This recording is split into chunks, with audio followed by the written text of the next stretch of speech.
5 specific things job seekers think are completely normal during their search, but absolutely aren't. Phase 1. Tactical missteps. Let's get into it. When we treat the job hunt like a sheer numbers game, we fall straight into the trap of applying to 100 jobs completely blindly. You know the drill, right? You get frustrated, you sink into the couch, and you just start firing off applications to literally anything with an easy apply button. It gives you this quick little dopamine hit, almost like you've somehow conquered the corporate world while sitting in your sweatpants. But the source material is explicitly clear here. This is not normal, and it's definitely not effective. It's the classic spray and pray method. The actual standard practice is quality over quantity, applying strategically. It's about finding the roles where your skills genuinely align, actually researching the company, and making a calculated move, rather than just throwing spaghetti at the wall to see what sticks. And this brilliantly illustrates another massive tactical error born from that exact same fatigue, using one single CV for everything. You format this one master resume and try to use it as a golden ticket for every single job opening out there. But sending a generic one-size-fits-all CV to a highly specific job description, massive red flag. The source emphatically corrects this. Tailoring your CV is the true standard. Yes, it takes way more time. And yes, it requires you to actually read the job description and pull out their specific keywords to match your experience. But this is exactly why it matters. You'll literally have to speak the specific language of the company you're applying to. Because if you aren't customizing your pitch, well, you're just going to get lost in the noise. The final tactical trap is relying entirely on job boards. Now, job boards are fantastic aggregators for sure, but if they're the only tool in your toolkit, you are severely limiting yourself. Think about it like this. A job board is basically the most crowded room on the entire internet. Literally everyone is in there shouting for attention. Relying exclusively on them is just not normal for a successful job hunt. The corrective action here is engaging recruiters and checking company websites directly.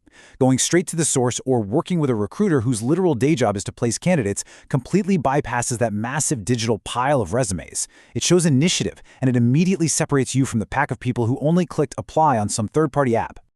Okay, so that brings us to phase 2, the psychological realities.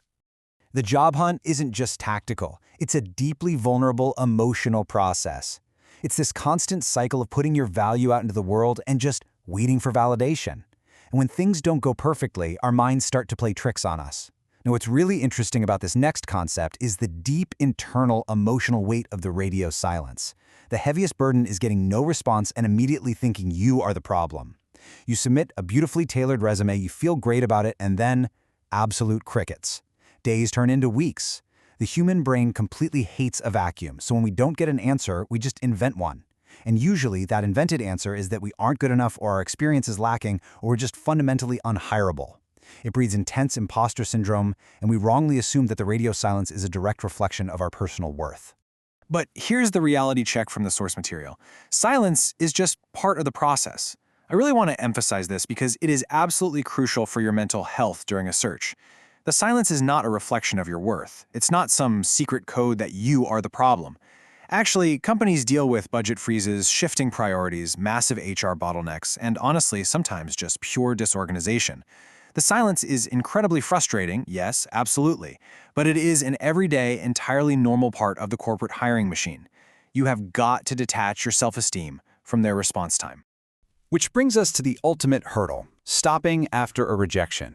Look, getting a definitive no hurts. It stings, especially when you made it to the final rounds of interviews and you've already started mentally decorating your new office. The instinct to just slam your laptop shut and walk away is completely understandable. So the crucial point is this: rejection is normal. Quitting isn't. Every single professional, from entry level all the way up to the CEO, faces rejection. It is a completely standard benchmark on the path to employment. Let the rejection happen. Process the disappointment for sure, but do not let it be the period at the end of your sentence. As we wrap up this explainer, I want to leave you with the exact challenge posed by the source material. Which one are you doing right now? Be honest. Are you firing off 100 blind applications? Are you using the exact same CV for a scrappy startup as you are for a Fortune 500 company? Or maybe you're sitting in the silence right now, quietly convincing yourself that you are the problem. Self-reflection is the very first step to a better strategy. Identify the red flag you've normalized, drop it today, and take back control of your search. Until next time, keep optimizing, keep pushing, and I'll catch you in the next explainer.